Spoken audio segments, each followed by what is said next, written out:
a nossa aula bancos de dados na sexta, no primeiro horário, e introdução à inteligência artificial no segundo. A gente não vai fazer isso. A gente vai, primeiro bimestre, banco de dados, segundo bimestre, introdução à inteligência artificial. Cada uma dessas disciplinas é um módulo de 30 horas. Nossos módulos, os módulos que vocês estão acostumados a fazer é de 60. Então, vai ser um bimestre aí para cada disciplina dessas. Tá? Então, hoje é a aula de banco de dados e a gente vai ver banco de dados até a primeira prova. Passando da primeira prova, aí a gente vê introdução à inteligência artificial. Então, a primeira coisa, eu só queria esclarecer isso com vocês, de como que vai ser essa organização. Eu acho que já entrou, tem 17 pessoas online. O pessoal que foi entrando, hoje a gente não vai ter nenhum conteúdo muito avançado. Hoje a gente não vai fazer programação, vai ser mais conceituação e essas coisas assim. Então, a gente está aqui para falar de bancos de dados. E o que é isso? O que é banco de dados? Para que eles servem? Por que a gente é interessante a gente aprender sobre bancos de dados? Bancos de dados, a gente tem, esse slide aqui tem até bastante texto, mas tem algumas palavras-chave aqui no meio. Então, a gente quer organizar nossos dados,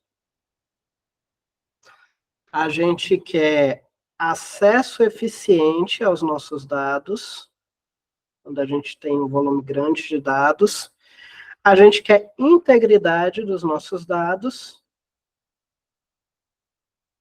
e menos importante, isso daqui, o quarto ponto aqui não é tão importante quanto os 3 primeiros em todas as aplicações.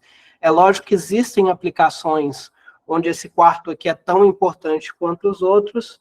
A gente quer escalabilidade. E aí eu já vou esclarecer. Os outros acho que é mais intuitivo. Você não fez o quadrado bonitinho. Os outros eu acho que é mais intuitivo. Mas escalabilidade eu vou explicar para vocês o que é também. Organizar, eu acho que é óbvio, o que eu digo quando a gente quer organizar, estruturar nossos dados. Estruturar os dados é uma maneira de organizar, então, assim, essas duas aqui, organizar e estruturar, é até um pouquinho redundante você falar isso, mas eu quis deixar o ponto organizar aqui, porque ele é o mais importante, organizar. Estruturar é dar uma estrutura para aqueles dados. Então, assim, deixa eu mudar a câmera de posição. Estruturar é uma maneira de organizar. Você dá uma estrutura para aqueles dados, você define uma estrutura de como que os dados vão ser organizados, e isso é estruturar. Então, é um pouquinho redundante, mas o primeiro ponto aí é organizar e estruturar os dados. Isso é uma coisa que bancos de dados permitem a gente fazer isso. Recuperação e acesso eficiente aos dados. Isso é muito importante. Não adianta nada eu ir lá guardar todos os meus dados. Vamos supor, eu vou guardar meus dados em arquivo de texto. Eu estou guardando, eu posso criar uma estrutura ali organizada, mas não vai ser fácil de acessar. Até tem como criar maneiras de ser fácil de acessar arquivos de texto, existem, mas esse acesso, essa recuperação e acesso eficiente é importante também para a gente ter acesso fácil àqueles dados que a gente está guardando, seja o que eles forem. Eu estou falando aqui de dados, pode ser inúmeras coisas. Se você tiver um sistema de gestão de uma biblioteca, seria um catálogo de livros, o cadastro de todos os usuários, os registros de empréstimos, isso tudo são dados. Se você tem um site, Os dados desse site são as postagens que você tem no site, os comentários, as datas, quem está cadastrado no mailing list daquele site, por aí vai. Então, eu estou falando dado de uma maneira genérica, pode ser qualquer coisa, pode ser um sistema de um hospital, pode ser, você pode estar com um software de ciência de dados que baixou esses dados na internet que você está usando para processar e tentar achar alguma resposta aí deles. Então, assim, podem ser inúmeras coisas o que são esses dados. E a gente quer acessar eles fáceis, a gente quer integridade desses dados, a gente quer que os dados, a gente saiba que os dados estão seguros ali dentro da minha base de dados. É lógico que só guardar os dados na base de dados, em muitas situações, não é o suficiente. Se o seu dado for crítico, você vai ter que pensar, e aí já não tem nada a ver com o banco de dados que você está guardando. Pode até ter, mas normalmente não tem. Você vai pensar numa estratégia de backup e outras coisas. Mas eu quero que ali dentro da base de dados, dado que não aconteça nada externo, tipo, eu não quebre o servidor que eu esteja guardando, eu quero que os dados sejam mantidos ali de uma maneira íntegra. Eu quero que a própria base de dados não corrompa meus dados. E eu posso criar também regras de integridade ali dentro. Muitas bases nos permitem criar regras de integridade que a próprio sistema vai me avisar, opa, aconteceu alguma coisa errada aqui. Caiu um raio cósmico aqui nesse disco e parece que esse dado aqui não está mais íntegro. Vão ter soluções de base de dados que vai me dar essa opção, e aí é de acordo se eu vou querer isso ou não, vai ser de acordo com a minha aplicação. E o último ponto aqui da escalabilidade é o que eu falei que é opcional. Os bancos de dados costumam ter escalabilidade, mas esse já não é sempre que eu vou querer ou não. É opcional quando eu não preciso. Porque, assim, a partir do... A situação onde você precisa de escalabilidade, ela é indispensável. E aí você tem que julgar a sua aplicação. A escalabilidade quer dizer o seguinte, eu tenho, vamos supor, estou lidando aqui com a base de dados do meu site. E aí meu site tem 100 visualizações diárias. E aí eu tenho meu base de dados lá, num servidor que roda e dá conta de responder essas 100 visualizações diárias.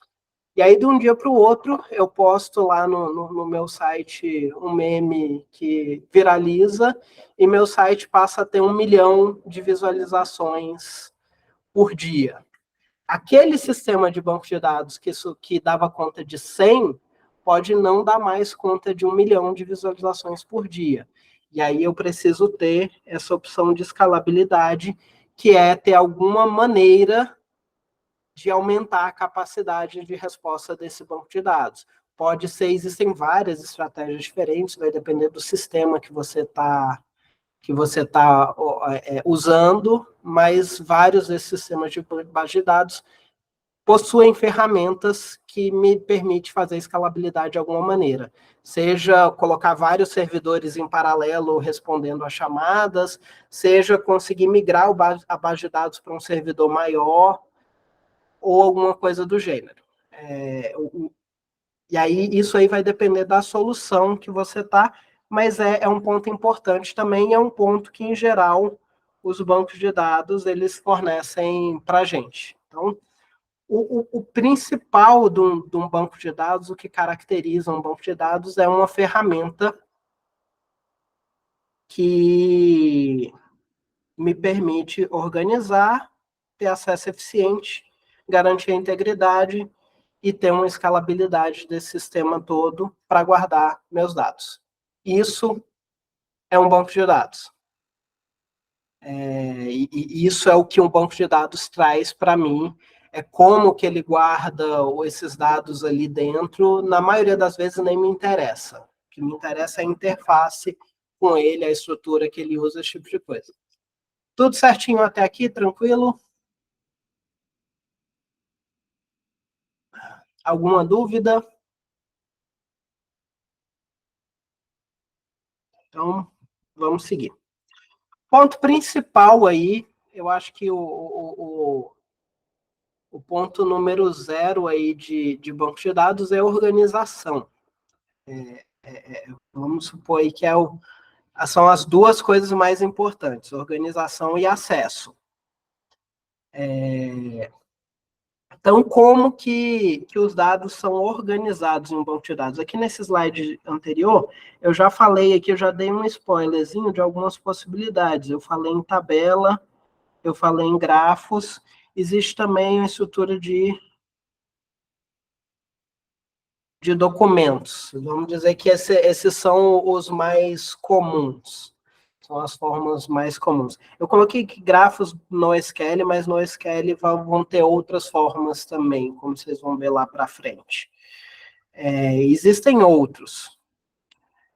O mais comum da gente ter aí de organização são as bases relacionais, tá? Isso aqui é o feijão com arroz de banco de dados. É o que 99% do mundo roda em cima de bancos de dados relacionais. Esses bancos de dados relacionais, eles usam tabelas internamente. Essas tabelas são compostas de linhas e colunas. Lembra lá do Pandas? O Pandas você não poderia considerar o Pandas como uma ferramenta de banco de dados, porque, em geral, o Pandas você trabalha com uma tabela só de cada vez. Mas você até poderia trabalhar com várias tabelas em paralelo, mas, assim, o Pandas, nativamente, ele não tem tantas ferramentas para isso. Existem outras ferramentas que têm outras soluções que têm essas ferramentas para lidar com várias tabelas ao mesmo tempo. Mas, em geral, bases de dados relacionais são conjuntos de tabelas. Em cada tabela ali você guarda uma parte do dado que você quer guardar.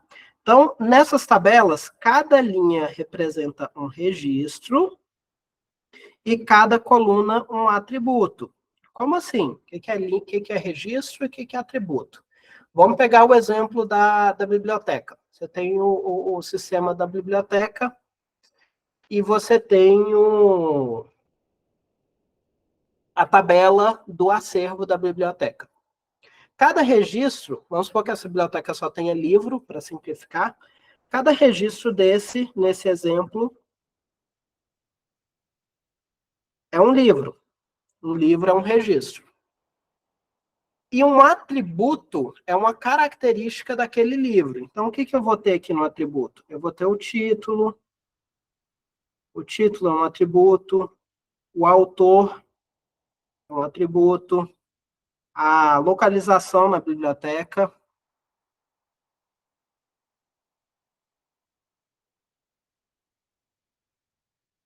uma identificação, um ID daquele livro. Então, isso tudo é atributo. Então, essa, em geral, é a estrutura de bases relacionais. Você tem tabelas, dentro das tabelas, as tabelas são compostas por linhas e colunas. Nas linhas você coloca registro e nas colunas você coloca atributos. Vamos pegar um outro exemplo aqui. É uma outra cor. Amarelo aqui. Vamos pegar agora a tabela de usuários da biblioteca. Então, aqui na tabela de usuários, cada usuário seria um registro. E o que seriam os atributos do usuário? Vou puxar aqui para baixo. Seria o nome, o endereço, o e-mail, para a gente avisar que o cara tem que... O e-mail e por aí vai. Poderia ter outros atributos. Então é isso. Então, essa é a estrutura das bases relacionais, e esse vai ser o nosso feijão com arroz da nossa disciplina. A gente vai gastar, acredito aí que 90% do nosso tempo trabalhando com bases de dados relacionais, até no final, se eu não me engano, na nossa 7ª e 8ª aula, a gente vai aprender como tratar bases de dados relacionais como se elas não fossem relacionais. Existem ferramentas hoje para isso já, para você tratar no lugar de você tratar isso aqui, você põe uma camada entre você e a base de dados, e no lugar de você ter tabelas, você passa a ter objetos, da mesma maneira que a gente usou objetos no semestre passado. Tá? Tranquilo?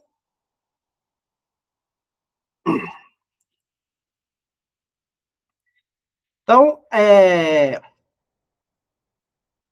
aqui é importante, cada linha da tabela é um registro único, tá? Você não pode ter o registro repetido. A gente vai ver um pouquinho mais disso para frente, quando a gente passar superficialmente pelas formas normais. Eu não vou entrar em detalhes nas formas normais, mas lá a gente vai ver essa questão de registro único. Cada coluna é um atributo de dados, é uma propriedade ou característica, isso eu já expliquei. E o último elemento aí importante das bases relacionais são os relacionamentos entre tabelas. Quando eu dei o exemplo aqui do livro, eu coloquei aqui a ID. Essa ID eu chamo de chave. Em geral, é um atributo que é único para cada elemento daquela tabela. O único importante para uma chave é ele ser único para cada elemento da tabela. Eu não posso ter uma chave repetida. Em geral, eu crio nessa forma dessa ID, um identificador, que é simplesmente um número que vai aumentando. Em geral, é um número que vai aumentando a cada elemento que eu adiciono ali na tabela. Eu vou contando um para frente, assim eu garanto que essa ID é única. Isso são chaves. Toda vez que você tem um atributo único para aquele registro, para aquela linha, eu considero isso como uma chave na minha tabela.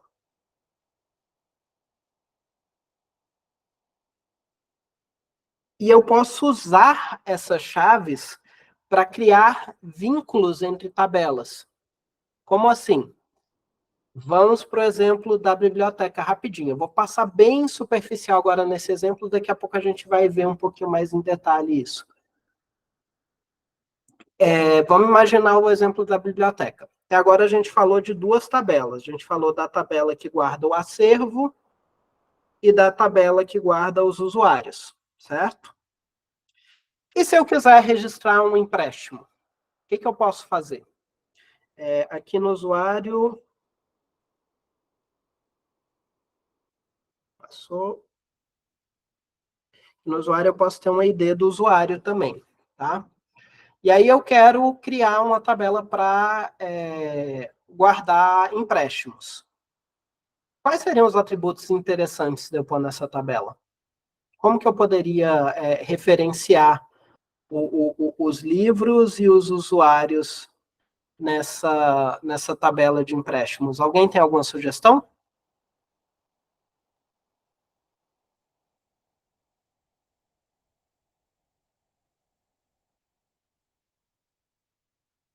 Vamos lá, pessoal, põe a cabeça aqui, põe a cabeça aí para funcionar.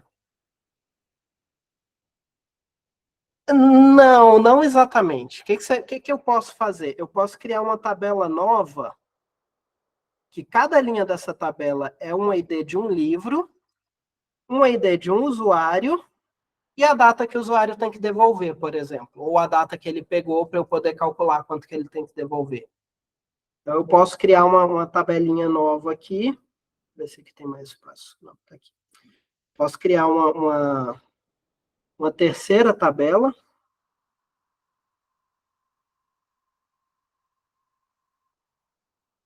De empréstimos. E aqui eu ponho ID usuário,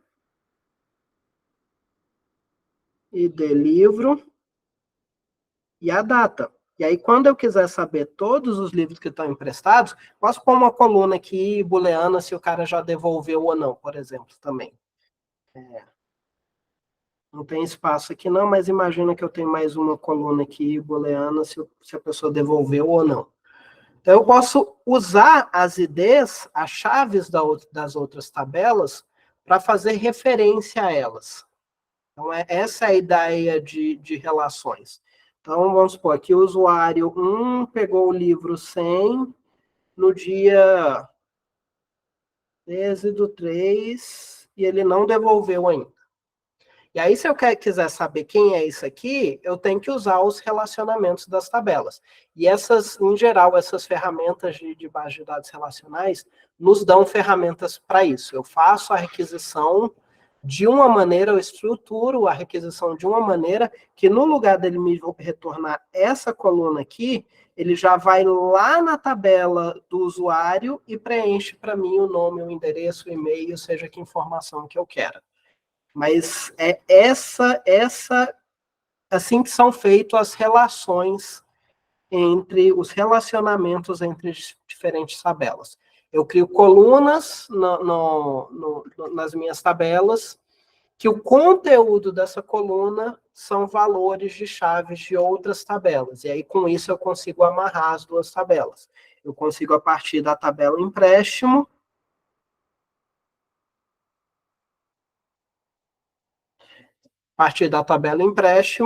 eu consigo descobrir quem é o usuário e quem é o livro que ele pegou. Então, essa é a ideia dos relacionamentos entre diferentes tabelas, utilizando chaves. Tá? As chaves são valores únicos nas tabelas de origem delas. Tá? E aí, essas chaves são referências a linhas de outras tabelas. E aí eu posso fazer consultas complexas e integrar de maneira eficaz dados de múltiplas tabelas. Eu posso guardar tudo separado. Então, de certa forma, a resposta do Gabriel tem um certo aspecto certo na resposta dele. Eu guardo em tabelas diferentes e aí eu consigo usar essas chaves para linkar essas tabelas. Isso aqui é uma característica extremamente importante aí de bases relacionais. Deu para entender esse conceito? A gente vai ver mais exemplos. Acho que agora já vem o exemplo agora aqui, que seria o segundo exemplo. Quase o mesmo que eu dei, no lugar de uma biblioteca, uma livraria. Então, numa livraria, que tabelas vocês acham que eu preciso ter numa livraria? Quero sugestões aí de tabelas para eu pôr na minha livraria.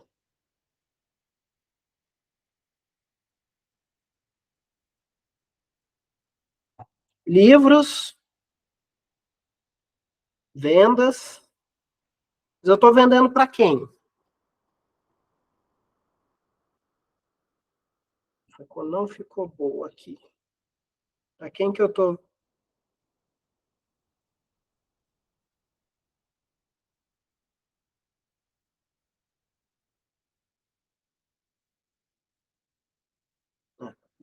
Esse verde é difícil. Clientes.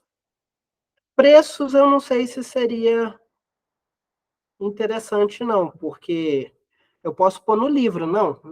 Cada livro só tem um preço, eu não tenho mais de um preço por livro. Então, no livro eu já posso pôr o preço. Mas cliente é importante. Vamos ficar com essas três tabelas aqui, que é o que eu fiz no exemplo aqui. Mas eu poderia pensar em outras. Eu poderia ter fornecedores, eu poderia ter entregado uma tabela de empresa de logística, de entrega dos meus produtos. Então, tem várias coisas aí. Eu posso ter uma tabela de funcionários para eu fazer o controle de RH da minha empresa. Então, teria várias outras, mas a gente pode ver para o nosso exemplo aqui, essas três vão ser suficientes. Então, vamos para a tabela livros. O que eu posso guardar no livro? Você vê que aqui, no exemplo lá da biblioteca, eu falei em dar uma ID para o livro. Existem outras opções, eu posso pegar características únicas já existentes. Então, por exemplo, todo livro eu sei que tem um ISBN. ISBN é um código único que identifica um livro. Então, eu já poderia usar de cara o ISBN de chave primária. Nem sempre isso é interessante, porque podem existir situações onde eu não vou ter esse código. Vamos supor que, sei lá, o primo seu escreve um livro ali na mão, manda imprimir na gráfica rápida e pede para você vender na sua livraria. O livro dele não vai ter ISBN, porque é uma produção local ali. Então, assim, não, nem sempre isso aqui é interessante, mas para esse exemplo aqui eu peguei o ISBN e usei ele de chave primária, que é a chave que identifica cada linha da minha tabela. O que mais que eu coloquei aqui? O título, o autor, o ano de publicação e o preço. Então, tenho aqui as informações básicas dos livros. E aí eu criei também a tabela clientes. Eu tenho uma ID de cliente. Poderia aqui, se eu quisesse usar algo pronto, eu poderia usar o CPF. O CPF é um número único que identifica meus clientes. Eu impossibilitaria de eu ter um cliente estrangeiro, por exemplo. Então, existem situações que é bom pegar uma chave de algum número que já é existente, existem situações que não. Em geral, a gente trabalha com ID, que é simplesmente um número crescente que você vai incrementando a cada linha que você adiciona lá na sua tabela. Eu tenho o nome e eu tenho o e-mail do cliente. E aí vamos ver um exemplo aqui dessas nossas duas tabelas. Então, aqui eu tenho a tabela livros já preenchida. Esse aqui só foram os livros. Eu pedi o exemplo para o chat GPT, ele gerou esses livros aqui, não fui eu que escolhi. Ele deu aqui os ISBNs, os títulos, autor, ano de publicação e o preço de cada livro. Tenho a tabela aqui dos meus clientes.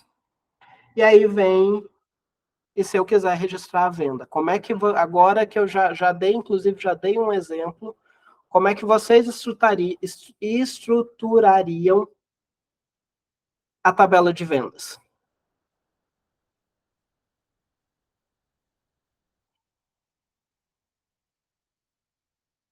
Ela teria que relacionar livro e clientes, mas de que maneira?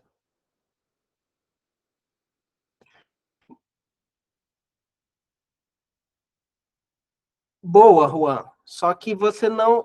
Vamos lá. Fazer uma forma errada aqui. Eu vou lá, cada venda, eu vou lá na tabela do cliente. Então, eu vou vender primeiro, eu vou vender esse livro, O Apanhador no Campo de Centeio, para o Carlos. Aí eu vou lá na tabela de clientes, pego aqui o nome e o e-mail do Carlos, coloco na tabela de vendas, vou lá na tabela de livro, pego os dados do livro, coloco aqui na tabela de vendas e ponho aqui, eu vou vender uma unidade, o livro custa R$ 40 a unidade, o preço total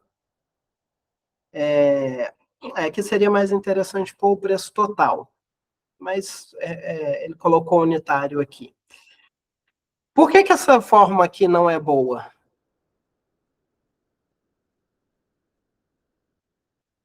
Alguém tem uma ideia de por que isso aqui não está legal?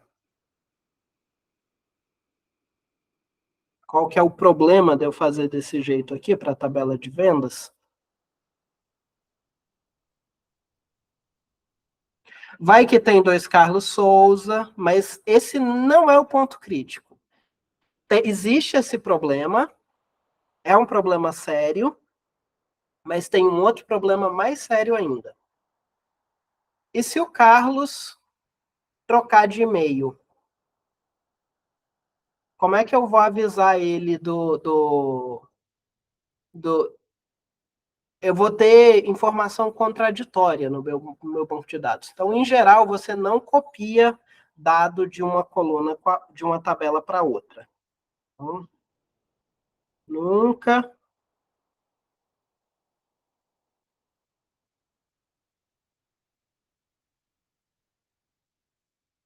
copie dados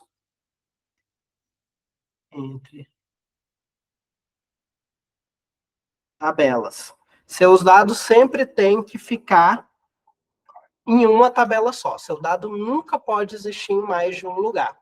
Então, isso aqui é a forma errada. Você tem que fazer as referências por ID, porque ID é a coisa que é garantida que é único, que foi o problema que o Gabriel Andrade falou para a gente. E você, de certa forma, o que o Nicolas falou está aqui. É muita informação e está redundante. Essas informações aqui você não tem...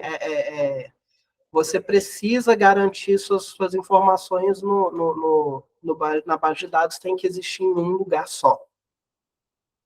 Isso, de novo, a gente vai ver quando a gente for ver superficialmente as formas normais. Aí eu trago uma outra possibilidade aqui. Eu chamei de forma quase correta, porque, de novo, quando a gente for ver formas normais, a gente vai ver que isso aqui não está na terceira forma normal, que, em geral, é o que é o nosso alvo, é chegar na terceira forma normal, pelo menos.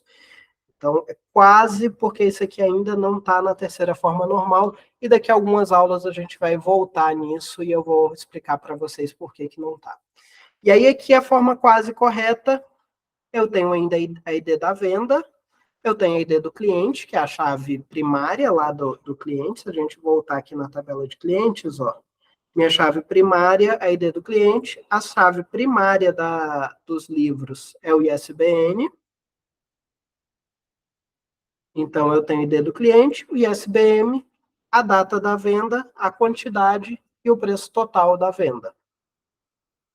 Então, tá melhor. Para quem tiver curioso, a coluna problemática é essa daqui. Essa daqui que coloca esse quase correta.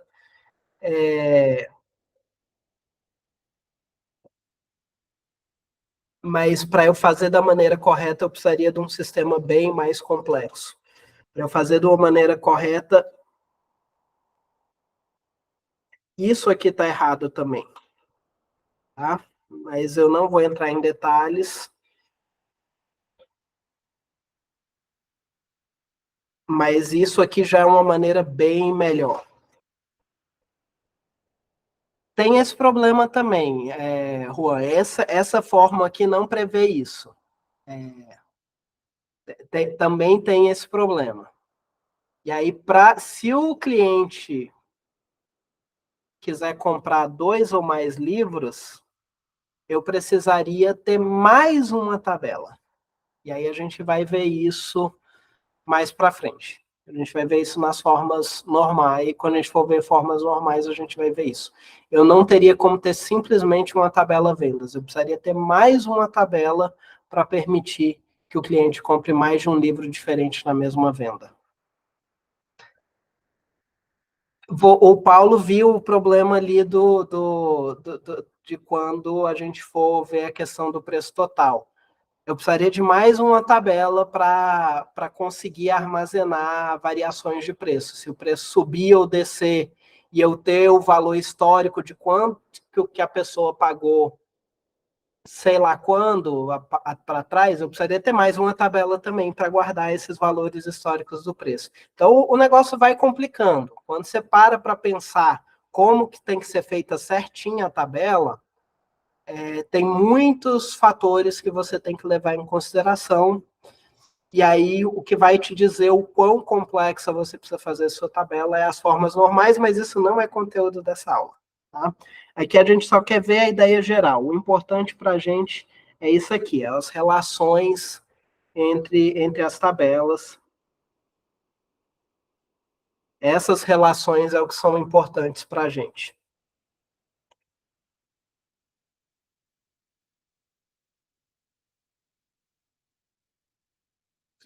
Nicolas, aí vem a pergunta. Você até pode pôr coluna que pode variar, mas você precisa do valor histórico daquela coluna. Então, assim, eu preciso saber quanto que a pessoa pagou no livro ano passado, porque se eu precisar, eu preciso colocar numa tabela separada. O valor anterior, se o valor variou, se eu tenho simplesmente uma tabela com o valor, eu só consigo saber o valor atual. Eu não consigo saber o valor que era, dando o exemplo do livro, quando o Carlos comprou o livro. Tá? Então, isso aqui está errado porque não respeita a forma normal. Mas a maneira de eu corrigir isso aqui seria bem complexa, justamente por conta disso. Para eu corrigir isso aqui, eu preciso guardar o valor histórico. E eu não vou entrar em detalhes exatamente de por que está errado, a gente vai ver isso quando a gente for ver forma normal. Hoje, o importante é entender aqui os relacionamentos, que são feitos através das chaves. Você tem a chave numa tabela e você tem a referência à chave em outra tabela. Então, esse é o ponto-chave de hoje. Não, e a plataforma está fora do ar. A gente não vai usar a plataforma hoje, a gente vai usar a plataforma durante a aula, a mesma do semestre passado, mas ela está fora do ar. Eu precisei dar uma reestruturada no servidor, tirei ela, porque eu achei que eu não ia usar mais, aí depois me caiu a ficha de que vocês são os mesmos alunos do semestre passado, a gente pode continuar usando a mesma plataforma, não precisa instanciar uma nova. Então, eu preciso só restaurar ela do backup. Eu devo fazer isso entre essa semana e a semana que vem. Então, aqui um exemplo dessa tabela nesse formato quase correto. Então, eu tenho aqui, você vê aqui, se eu quiser saber quem é esse cliente, eu tenho que ir lá fazer a associação com a tabela de cliente. Poderia fazer na mão, eu venho aqui e vejo, opa, cliente 2, volto lá na tabela de clientes, quem é o cliente 2? O cliente 2 é o Carlos. Então, poderia fazer isso na mão. Rafael, tranquilo. Depois só pega o resto do vídeo. Hoje a gente não vai ter nada prático, é só mais teoria mesmo da introdução. Depois você pega o início do vídeo, assim que terminar a aula, eu vou postar. A gente hoje, inclusive, deve terminar um pouco mais cedo. Está indo num ritmo bom.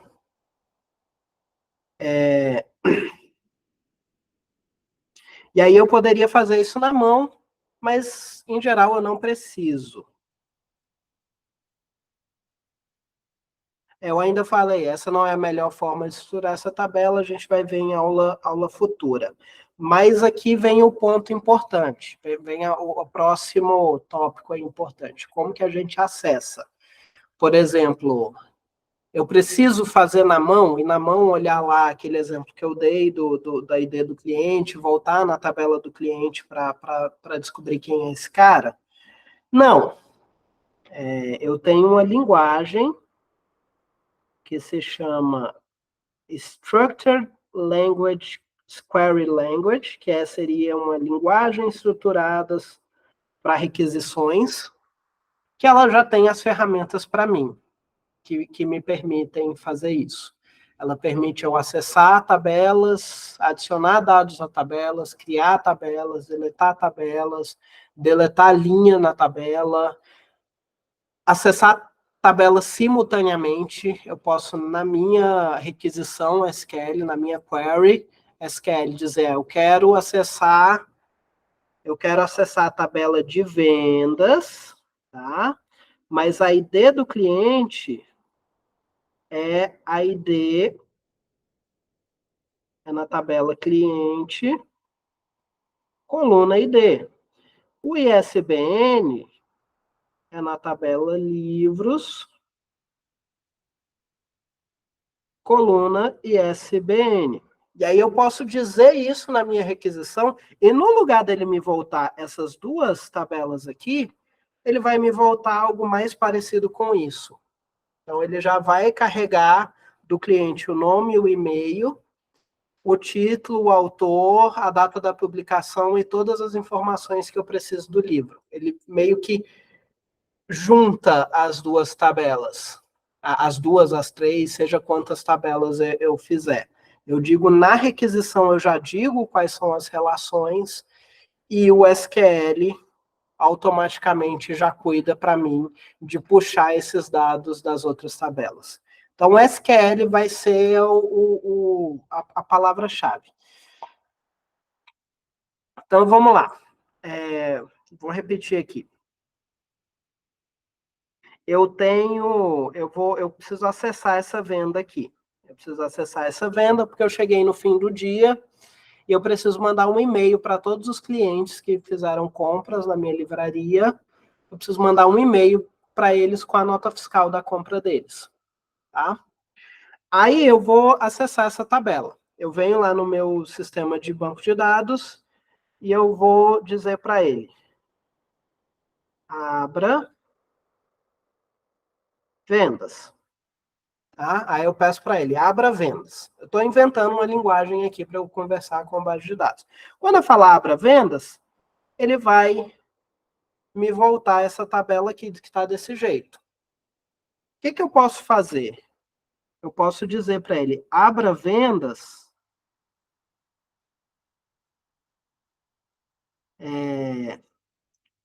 junte e dê cliente com a tabela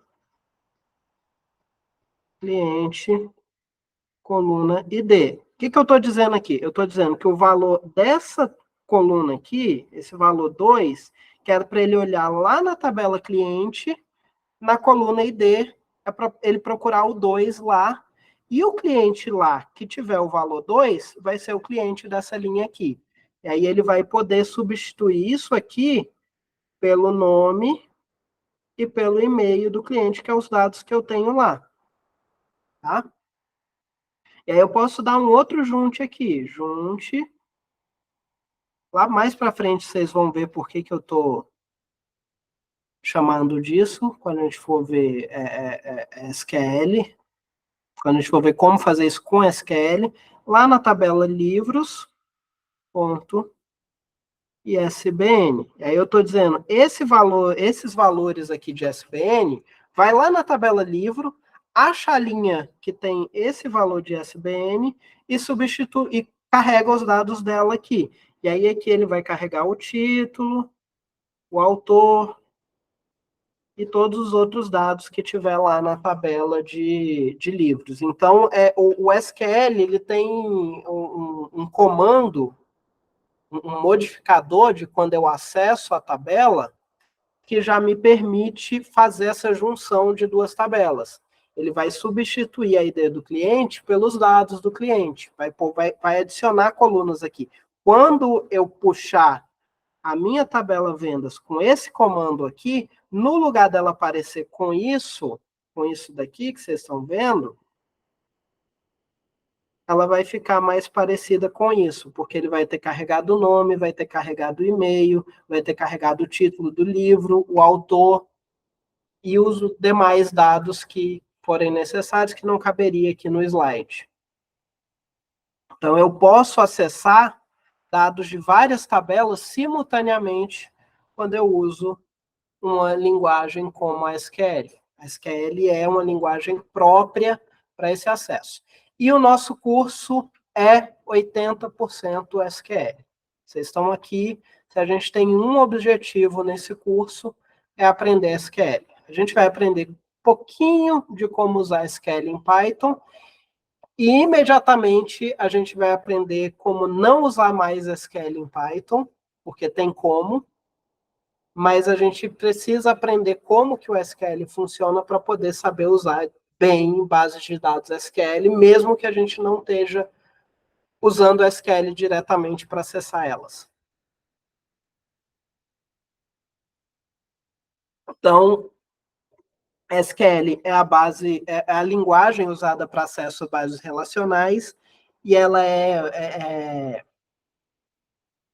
padrão. Assim, basicamente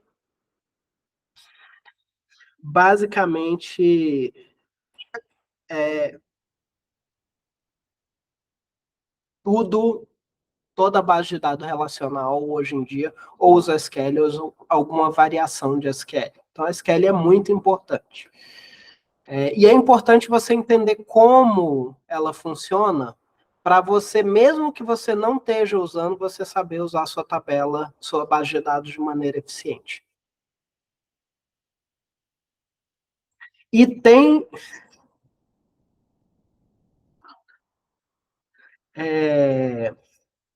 até, até esqueci o que eu ia falar aqui com a piada, Paula.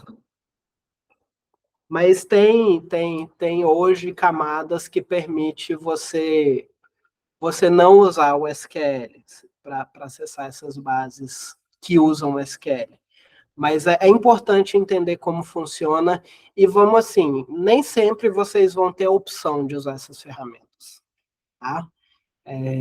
Você vai trabalhar para uma empresa, você não sabe que sistema legado a empresa já tem lá, o que ele usa.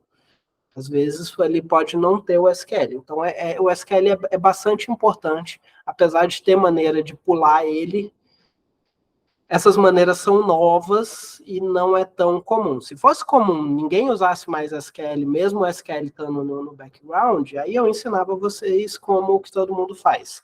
Mas eu vou ensinar os dois, porque como o mundo é hoje, ainda é importante ter os dois.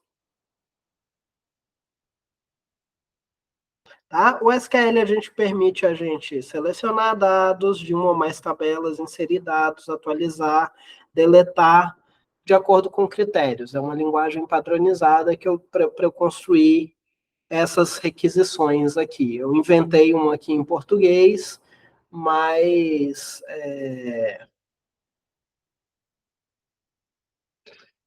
o SQL permite, é o padrão para isso. O SQL é a base para o resto. Para vocês terem uma ideia, o SQL é tão importante que bases de dados que não são relacionais, em geral, implementam uma interface SQL. Mesmo a base ali por dentro, não sendo estruturada, não sendo relacional, não usando a estrutura de tabelas, linhas e colunas, elas costumam implementar uma interface SQL para você poder acessar os dados. Isso é verdade, por exemplo, no Elasticsearch, que vai ser a base de dados não relacional, que a gente vai ver um pouquinho dela no finalzinho do curso. Um aspecto aqui importante de bases relacionais, de bancos relacionais, eu uso base e banco, é intercambiável, tá? Esses dois termos. Eu estou mais acostumado a chamar de base, mas vamos dizer assim que o termo mais técnico é banco de dados. Você pode chamar de base de dados ou banco de dados, significa exatamente a mesma coisa. Eu tenho a mania de chamar de base de dados, que é uma tradução direta do inglês. Em inglês chama database. O nome em português mais correto é banco de dados, mas a tradução direta do inglês é database, e aí eu criei esse hábito de chamar de base de dados, e tem muita gente que tem esse mesmo hábito. Mas um aspecto aqui importante é que eles têm esquema fixo. Vocês lembram o que eu expliquei o que é esquema? Não, acho que não. Esquema é a estrutura. A estrutura do seu banco de dados, ou seja, quais tabelas e quais colunas você tem ali dentro do seu banco de dados. Em geral, eles são fixos. Tem como mexer nele, mas não é o recomendado. Você tem que planejar bem sua base de dados a princípio, já deixar ela bem estruturada para o que você precisa, e a ideia é não mexer, deixar esse esquema fixo, até porque se você ficar mexendo na estrutura, no esquema, você pode quebrar alguma aplicação que usa seu base de dados. Então, ele precisa ser definido antes de armazenar os dados. Tem como definir depois? Tem. Tem como definir depois? Não. Tem como modificar depois, mas não é recomendado. Em geral, é para se considerar que você tem que definir tudo antes, tá?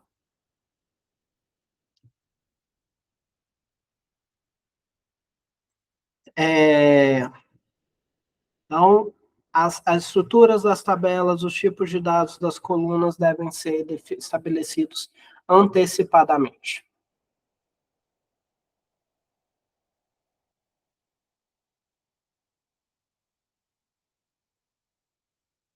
Tudo tranquilo até aqui?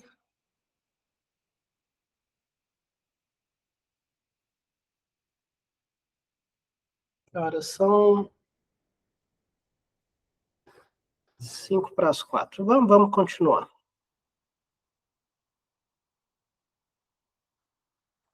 Pergunta, eu já dei o spoiler disso, mas a gente pode estruturar isso de outra maneira? Essa estrutura de tabelas seria a única? Não. Aqui no próprio slide já dá algumas opções. Eu posso guardar como chave valor. Alguém me dá um exemplo de uma estrutura de dados que vocês já usaram muito, que é chave valor? Dicionário do Python. Dicionário do Python é chave valor. Eu conseguiria fazer o sistema da minha livraria com a estrutura chave valor?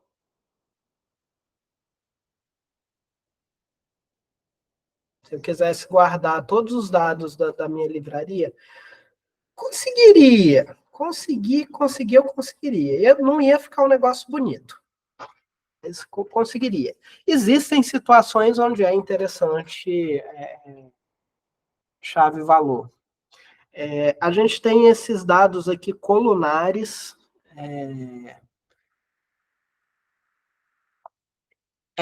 Esses dados colunares seria quando você quer guardar volume grande de dados. Por exemplo,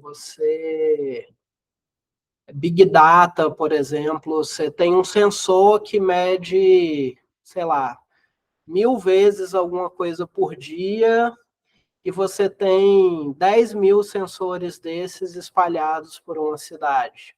Poderia pôr em cada coluna as leituras ali de um sensor e jogar lá e não se preocupar muito de dar uma estrutura para isso, porque você sempre vai acessar esses valores desses sensores em sequência ou alguma coisa do gênero. Ou você vai jogar esses valores inteiros, a sequência inteira, para um modelo de machine learning, alguma coisa do gênero. Então, assim, às vezes ter uma estrutura muito definida não é interessante, e aí você tem essas opções dessa estrutura colunar, que é uma estrutura mais simples, mas que ao mesmo tempo te dá mais eficiência para acessar um volume grande de dados de cada vez. Você não precisa fazer nenhuma filtragem, nem nada disso. Você pode guardar na forma de grafos, ou você pode guardar na forma de documentos. Esse aqui a gente vai ver um pouco. O JSON, ele estaria mais para essa característica aqui de documentos, tá? Ele não seria exatamente um chave valor, porque o JSON não é um chave valor puro. Ele dentro do JSON você tem estruturas dados valores, mas não é a única estrutura que você tem ali dentro. O JSON ele pode ser dicionário, ele pode ser lista de dicionário, ele pode ser dicionário de lista ou qualquer outra combinação disso. Então, o JSON ele cai mais nessa categoria de documentos e você poderia usar sim ele como para isso. Ninguém considera o JSON como uma base de dados, porque você não tem as ferramentas de acesso direto no JSON, você teria que criar suas próprias, mas existem muitas ferramentas que usam JSON. em geral, essas ferramentas que usam essa estrutura de documentos. Ela tem a estrutura ali dentro e é comum essas ferramentas, cada documento ali dentro ser um JSON. Tá?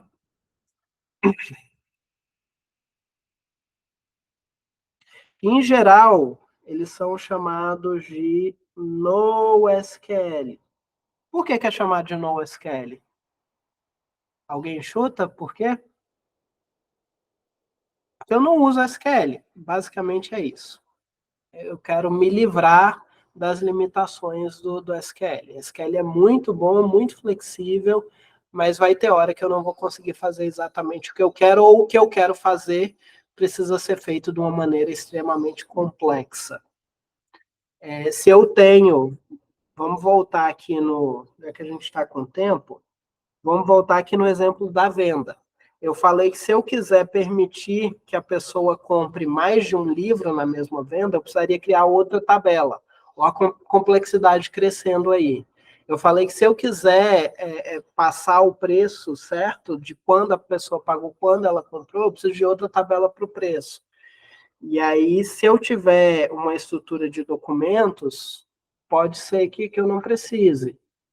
Eu poderia ali dentro esses documentos serem JSON, e ali dentro daquele JSON eu ter um elemento ali, esse JSON ser um dicionário, e um elemento ali ser os livros que eu comprei. E aí eu tenho uma lista dentro daquele atributo.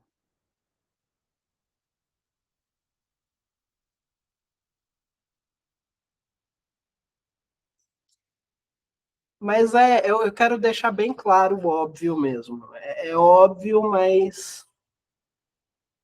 Então, vamos definir um pouquinho melhor o que é NoSQL.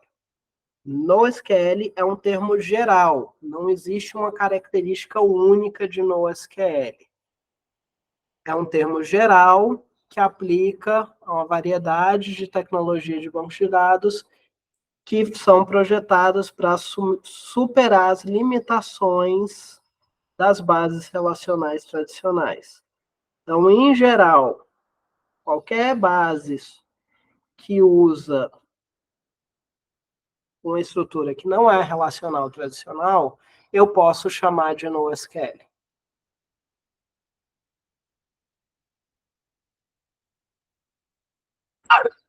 Tá vendo aqui que eu estou usando já base de dados SQL e base de dados relacional como sinônimos, tá? Porque na prática assim, não é, em teoria não é, mas na prática toda base relacional que vocês vão mexer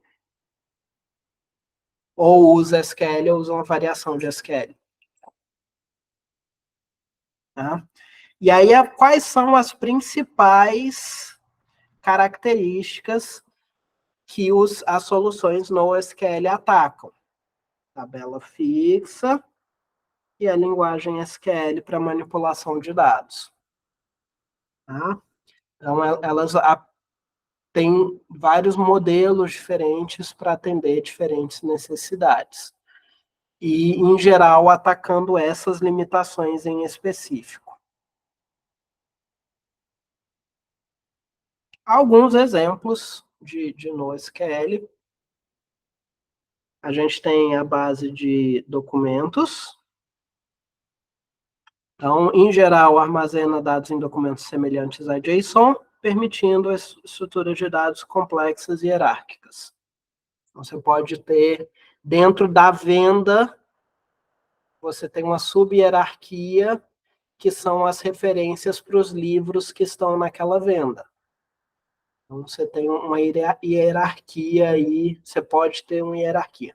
Não precisa entrar muito em detalhe, não, a gente vai ver isso mais para frente. Chave valor, a gente já falou, são extremamente simples. Um exemplo aí, eu acho que alguns de vocês estudaram, fizeram com o Felipe no final do semestre passado, estudaram um pouco sobre desenvolvimento de sites, não foi? Vocês viram os cookies lá? que são cookies é um exemplo de base de dados chave-valor. Toda vez que você acessa uma página na internet, se essa página quiser guardar no seu computador alguma informação de quem você é, por exemplo, eu acessei o Gmail, eu fiz o login, fechei o navegador, abri de novo, o Gmail ainda está logado lá. Como que o Gmail sabe que eu sou eu? Ele guarda um cookie, que é um identificador seu. Esses cookies são guardados em estrutura chave-valor. Então, essa infraestrutura de cookie que os navegadores têm é um exemplo de uma base de dados chave-valor. Não é uma coisa que tradicionalmente a gente chamaria de um NoSQL, mas é um exemplo de uma base de dados chave-valor bem presente aí no dia a dia de um desenvolvedor web.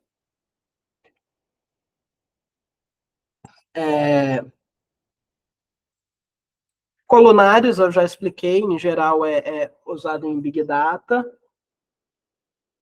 volumes grandes de dados que você vai acessar ele todo de uma vez, você pode só... Em geral, ele chama aqui de coluna, mas essa coluna pode ser simplesmente um arquivo de texto longo, comprido. Existem soluções mais sofisticadas para você guardar isso, mas a versão mais simples disso seria isso, seria um arquivo de texto que todo dado novo você vai lá e põe uma linha nova naquele arquivo de texto. Ou você pode ter estruturas mais complexas como grafos, por exemplo. Aqui é bom quando você tem você tem muito relacionamento. Isso aqui pode ser interessante, essas estruturas de grafos, porque relacionamentos é a base do grafo. O grafo você tem nós e você tem ligação entre esses nós com características.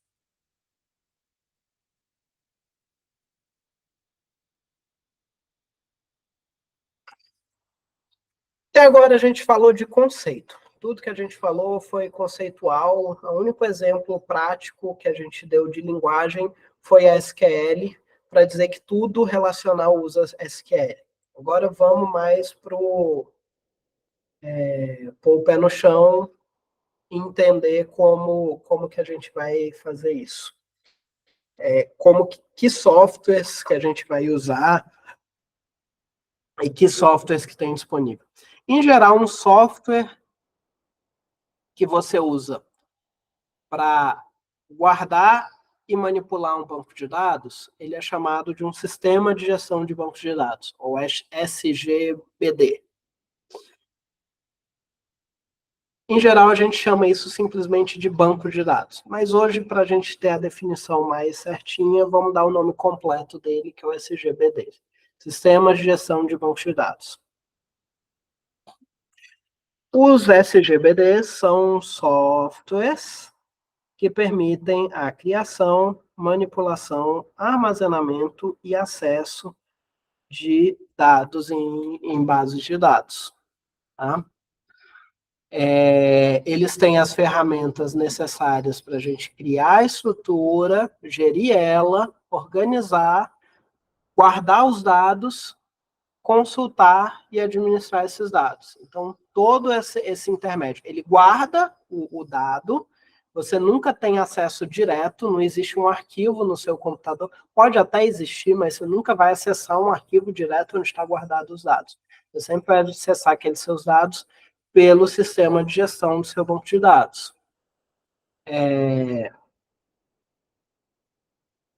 E quais são eles? Vamos dar alguns exemplos aqui. Esse aqui, até pouco tempo atrás, era o mais comum de todos. O MySQL. MySQL é uma implementação open source de uma base de dados que a interface é dada por SQL. Hoje em dia, às vezes você acha ele chamado de MariaDB também, que é meio que um fork do MySQL. Mas o MariaDB é MySQL. Eu não tenho certeza se ele é fork ou se ele é uma reimplementação do MySQL, mas é MySQL. Postgres é bem comum também, hoje em dia, está se tornando até mais comum do que MariaDB e MySQL, tem bastante gente usando Postgres. A gente tem as soluções comerciais, como o da Oracle, da Microsoft, e a gente tem o SQLite, que eu até vou pôr aqui de outra cor. Por que eu vou pôr de outra cor? Porque é o que a gente vai usar. O SQLite também é uma base de dados cuja interface é SQL, só que ela é feita para aplicações pequenas. Ela é extremamente fácil de rodar, você não precisa você não precisa de um servidor.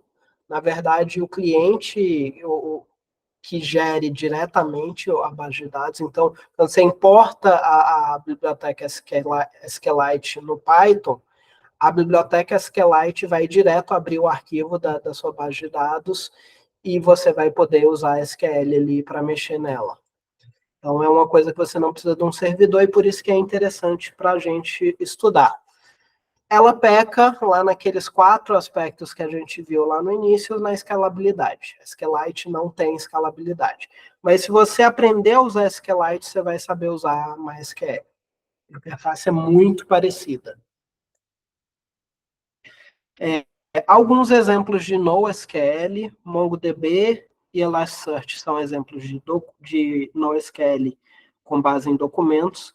No finalzinho do curso, a gente vai ver um pouquinho de Elasticsearch, porque o Elasticsearch ele é muito interessante para PLN, ou do inglês NPL, que é como eu estou acostumado. O que é PLN ou NPL? Processamento de linguagem natural. Seria aprendizado de máquina com texto. Então, o Elasticsearch é uma ferramenta muito útil para quando você está mexendo com isso, porque o Elasticsearch ele consegue trabalhar muito bem com volumes grandes de texto. Você consegue pesquisar nesses textos, você consegue fazer relações entre esses textos de maneira muito fácil.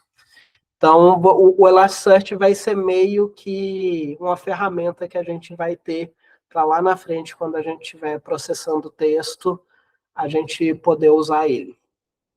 A gente vai ver 2 aulas nesse curso de Elasticsearch lá no finalzinho. A gente tem alguns outros, tem esse Cassandra para dados colunares, Neo 4J para grafos, Redis para chave-valor, entre outros.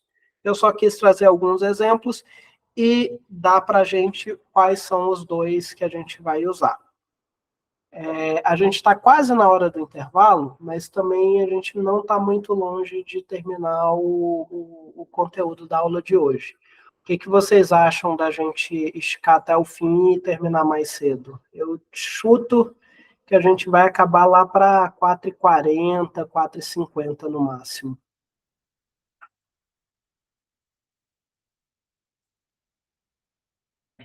Então, vamos seguir.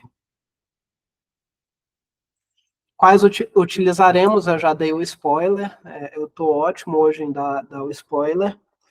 A gente vai usar o SQLite para estudar SQL e a gente vai usar o Elasticsearch para aprender alguns conceitos, para ver um exemplo aí de NoSQL, principalmente NoSQL de documentos, que são os NoSQLs mais comuns e mais úteis. Primeiro, o SQLite, ele é uma base de dados leve e autocontida, ou seja, você não precisa de um servidor para rodar. Você não precisa de um servidor para acessar a base de dados, nem nada disso. Ela não é escalável, porque você tem arquivos. Quando você cria uma base de dados SQLite, você vai criar um arquivo .SQLite que vai ficar no disco da sua máquina. No caso lá da plataforma, vai aparecer lá um arquivozinho .SQLite, e você vai usar, no nosso caso, a gente vai usar scripts para manipular essa base de dados, ou o a gente vai usar bastante também, tem uma extensão do VS Code que permite a gente ver direto as tabelas do SQLite. Então, é isso que a gente vai usar em geral. E isso vocês vão poder rodar direto ali pela plataforma, sem precisar de nenhum servidor nem nada. Por isso que a gente vai usar o SQLite. Mas, como eu já disse, o que aprender no SQLite, o que vocês vão aprender de SQL se aplica a outras bases SQL. Só vai mudar um pouco aí questão de arquitetura. Por exemplo, se você tiver uma base MySQL, você vai precisar criar o servidor MySQL, vai ter um acesso aí para esse servidor e tem essa comunicação que o SQLite, isso não existe, essa parte é mais simplificada. Mas o importante é vocês aprenderem o SQL. O nosso objetivo é aprender SQL, e para aprender SQL, o SQLite é mais do que o suficiente. E depois, no finalzinho, como eu já falei, a gente vai aprender um pouquinho de Elasticsearch, e ele vai ser uma introdução a sistemas no SQL, e como eu já falei, vai ser uma ferramenta para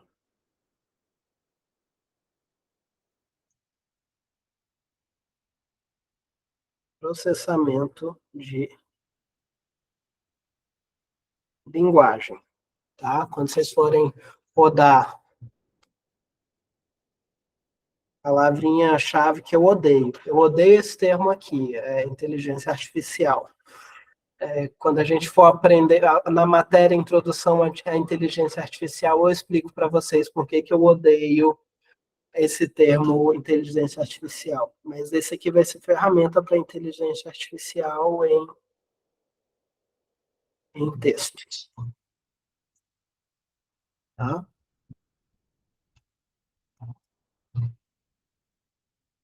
E é isso. De conteúdo, já é isso. Agora vamos falar um pouquinho sobre o curso. A gente vai continuar na mesma plataforma. Então, lá, nespo.nngn.net. Tá?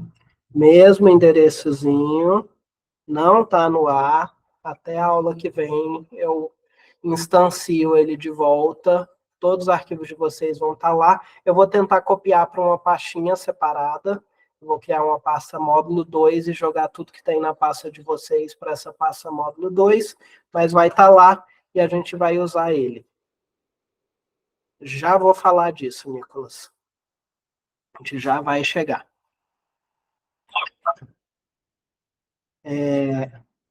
Eu acho que eu vou tirar o chat da plataforma e deixar só o editor. Porque aquele chat, de qualquer maneira, não estava funcionando muito bem e a gente acabou não usando ele muito. O que vocês acham? Tira ou deixa o chat? Na verdade, vai ser vocês que vão me dizer, porque eu acho que pode tirar mesmo. E aí, se tirar, qualquer dúvida, vocês mandam pelo chat do Meet. Aí fica mais espaço na janela, inclusive, para o editor. Nosso conteúdo. Passar um pouquinho. Hoje a gente teve a introdução. Nessas aulas, da aula 2 até a aula 5, a gente vai aprender, então, com mais escuro. Aula 2 até a aula 5, a gente vai aprender SQL puro, puro, puro, puro. A gente não vai... eu acho que a gente não vai nem usar Python para isso aqui, a gente vai usar só a extensão do VS Code na plataforma, que permite manipular o banco de dados diretamente. A aula 6 e a aula 7, A gente vai aprender Python principalmente com o SQLite. Não, SQLite não. SQL.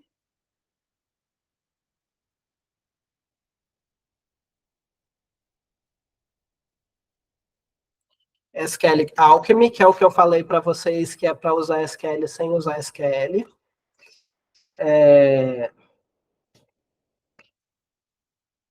E por último, as duas últimas aulas, a gente vai falar do Elasticsearch. Tá? Que vai ser o nosso exemplo de NoSQL no curso. Essa é a ideia, a gente vai ver como é que está o ritmo. Existem alguns conteúdos aqui no meio que eu estou disposto a cortar, então, dependendo do ritmo que a gente for nas aulas, pode ser dado isso aqui tudo ou não. Eu preciso confirmar ainda no calendário do curso se a gente vai ter realmente 9 aulas. Se a gente, por um acaso, tiver uma aula a mais, ela vai ser colocada aqui nesse meio, porque esse conteúdo aqui do Python com SQL é bem importante.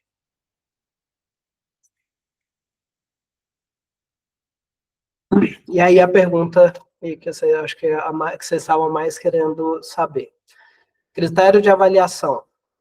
Lista, exercício semanal, 30% da nota. Essa semana não vai ter, mas a ideia é que todas as semanas para frente tenha um exercíciozinho. Nessa parte aqui de SQL, em geral, toda semana eu vou criar uma pastinha para vocês na plataforma com um arquivozinho SQLite nela, e eu vou pedir para vocês criarem queries para fazer coisas diferentes. Vocês vão anotar essas queries todas em um arquivo de texto e me mandar de volta pelo Classroom, ou a gente vai ver. Eu acho que vocês vão me mandar essas queries pelo Classroom de volta, ou talvez a gente faça notebook com isso. Ainda está um pouquinho incerto, mas a gente, em geral, vai ser algo mais ou menos assim. Talvez seja por notebook. Os exercícios, daqui para frente, principalmente nessa parte aqui da aula 2 à aula 5. Depois, essa outra parte aqui vão ser exercícios Python, como vocês estão acostumados a fazer, mas essa da 2 a 5, em geral, eu vou criar uma pastinha para cada exercício desse na plataforma, com um arquivo SQLite, que vai ser uma base de dados já pronta, e eu vou pedir para vocês fazerem alguma coisa com essa base de dados, tipo, acesse todos os livros de quem comprou entre a data tal e a data tal, com valor até tal. E eu acho que vocês vão entregar isso, eu estou pensando aqui agora, eu acho que vocês vão entregar isso na forma de notebooks. Talvez eu até passe já o exercício na forma de um Jupyter Notebook, e vocês entreguem isso na forma de Jupyter Notebook. Para a gente fazer dessa forma, eu preciso ensinar vocês já de cara como usar o basicão de Python com SQL, mas isso é bem rápido, a gente pode ver no início da próxima aula. No início não, acho que melhor no fim. Tá? E aí aqui nessas aulas, em geral vai ser isso, eu vou passar para vocês uma base de dados e eu vou passar uma série de tarefas, assim, de requisições que eu quero que vocês construam, para vocês fazerem utilizando o que vocês aprenderam de SQL na aula. Esse Python e SQL Alchemy, quando a gente passar para cá, eu quero já ter definido o que vai ser o trabalho final de vocês, e o trabalho final de vocês vai usar principalmente isso aqui, tá? Vai usar principalmente Python e SQL Alchemy. Eu talvez force vocês a fazer alguma parte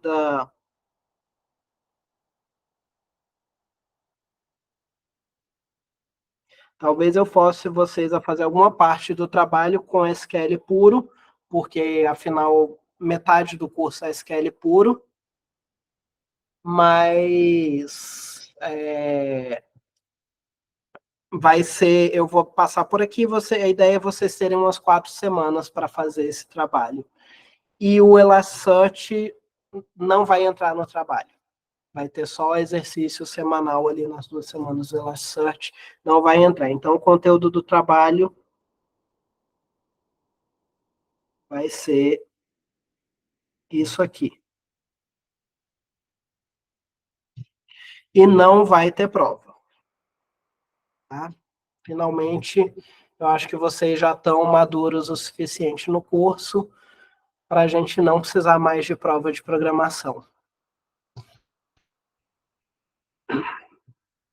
Conto com a honestidade de vocês durante a execução do trabalho. Pode tirar dúvida com o coleguinha, mas não é para o coleguinha fazer o trabalho de vocês. E chat GPT eu conto como coleguinha, tá? Pode tirar dúvida com ele, mas não é para ele fazer o trabalho para vocês.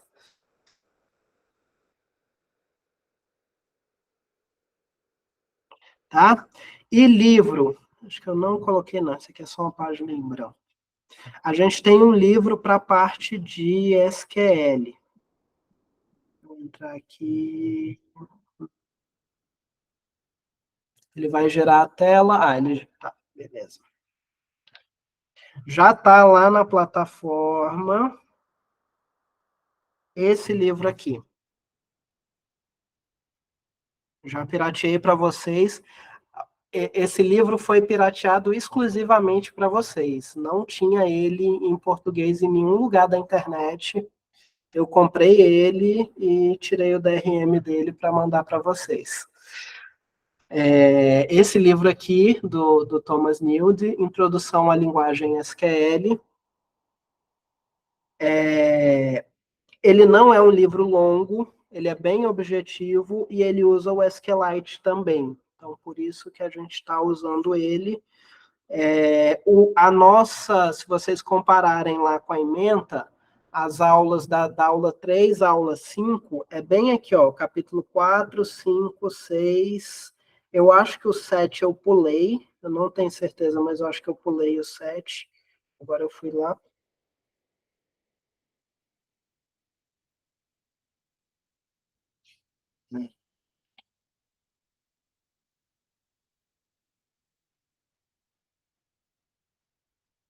Eu acho, se eu não me engano, o 7 eu pulei, mas a gente vai ver o capítulo 4, 5, o 6, o 8, e é isso. A gente acaba aqui no 8. Talvez eu fale um pouquinho dos conceitos do 9, mas deixa eu voltar aqui na ementa para ver o que foi que eu coloquei.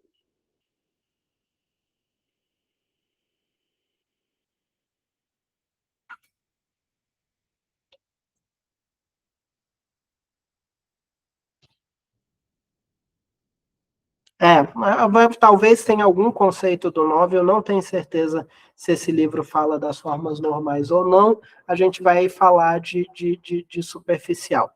A gente não passa do 9 com certeza. Tá? Então, esse é o livro que a gente vai usar. Existe, eu posso passar para vocês, mas aí esse eu já não consigo em português. Mas eu vou achar, deve ter na internet algum tutorial bom em português do básico de SQLite. Se eu achar alguma coisa, eu passo para vocês. Mas existe livros de SQLite, não, SQL Alchemy. Existem livros também, se vocês quiserem eu posso passar esses livros, mas eles estão em inglês. Eu não consegui nenhum material ainda de SQL Alchemy em português.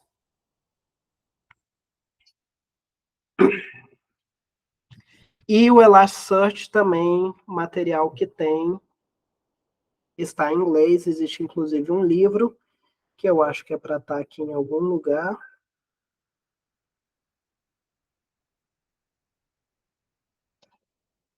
Talvez esteja em PDF, não esteja aqui no visualizador de e-book. Mas tem um livro em inglês também de Elasticsearch que eu posso passar. Mas, de novo, esses dois, o SQL Alchemy e o Elasticsearch, a gente vai ver pontos chaves, vamos assim dizer, do do conteúdo. Rafael, não é mangá, é light novel. É, é, é livro mesmo, é história. Aquilo ali não é mangá. Apesar de existir um anime baseado naquilo, é light novel. Mas voltando aqui à nossa aula. SQL Alchemy e Elasticsearch a gente vai ver ponto-chave, porque a gente vai ter um período muito curto para ver os dois. Então a gente nem sei se é interessante um livro. Eu talvez ache um tutorial bom para vocês de introdução a eles.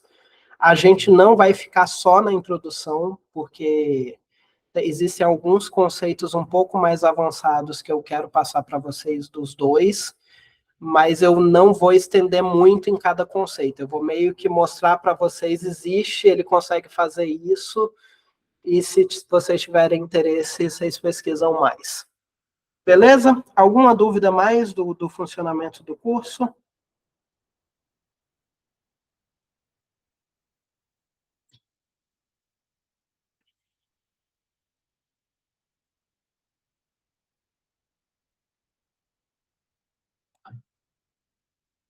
Então, se vocês quiserem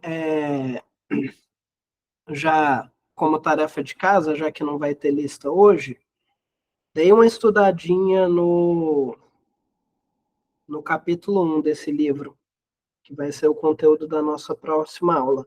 Se vocês vierem já. Capítulo 1, não, desculpa.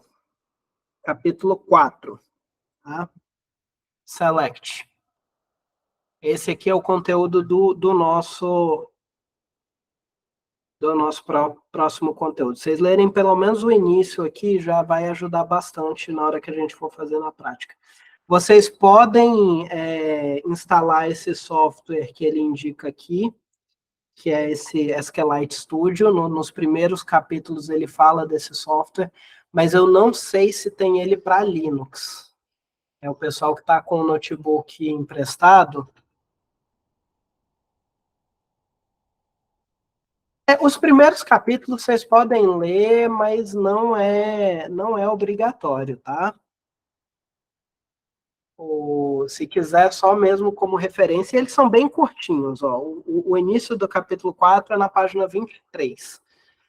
Ah, não, tem o SQLite Studio para Linux, sim. Então vocês podem,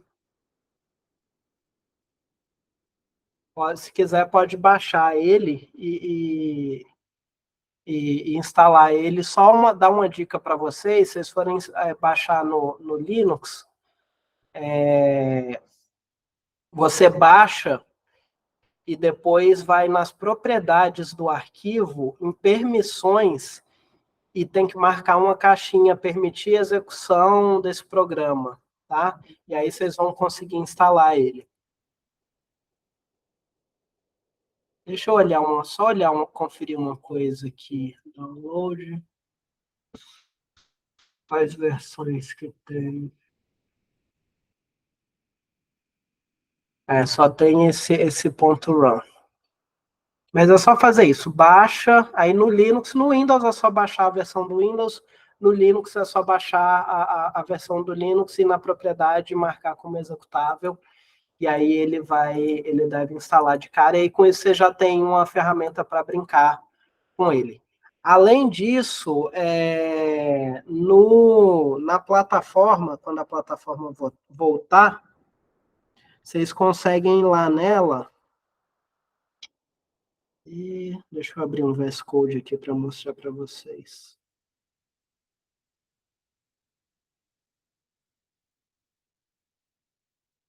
Existe uma extensão lá no VS Code,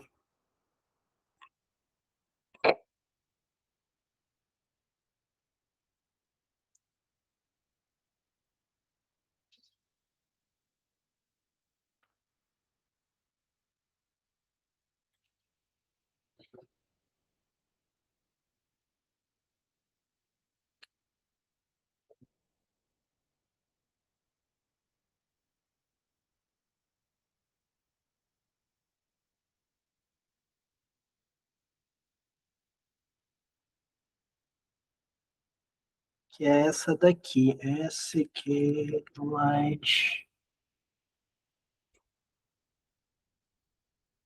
Se eu não me engano, é essa daqui, não. Não é essa daqui, não. Eu acho que é essa. Deixa eu ver o print screen. É ela mesmo, tá? Tem essa extensão aqui que vocês conseguem instalar lá na plataforma para vocês. Eu mando uma mensagem no chat quando eu voltar, ela vou tentar voltar o quanto antes. E com essa ferramenta, vocês conseguem ver, criar tabela, essas coisas assim. Pode só criar um arquivo em branco, .sqlite, pedir para abrir com essa ferramenta. Acho que a hora que você dá um clique duplo no VS Code com a extensão já instalada, ele já vai abrir com a extensão. E aí vocês conseguem já ter. É uma ferramenta bem parecida com esse SQL Studio que o cara do livro fala. Tranquilo? Então é isso, pessoal.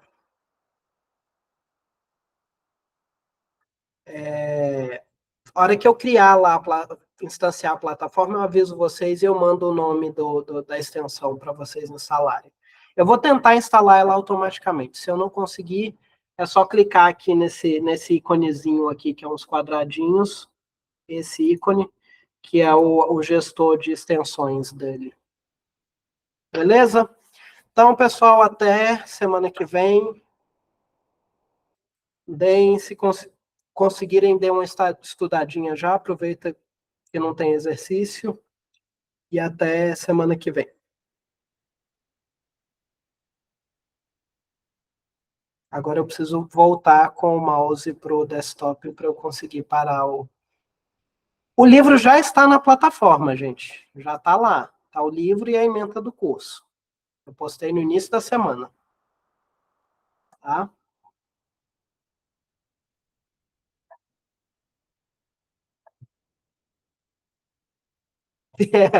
Vou lembrar ele, Luiz. Ah, Nicolas, tem. Ele está no formato EPUB. Eu vou passar, eu vou ver aqui algumas dicas de leitor para abrir ele, mas é só você abrir qualquer leitor que abra EPUB, vai abrir ele. Tá? É que EPUB é um formato mais flexível que PDF. Mas eu vou passar umas dicas. Hoje, mais tarde, eu passo umas dicas de leitor de EPUB que vocês podem usar. Então, pessoal, até semana que vem.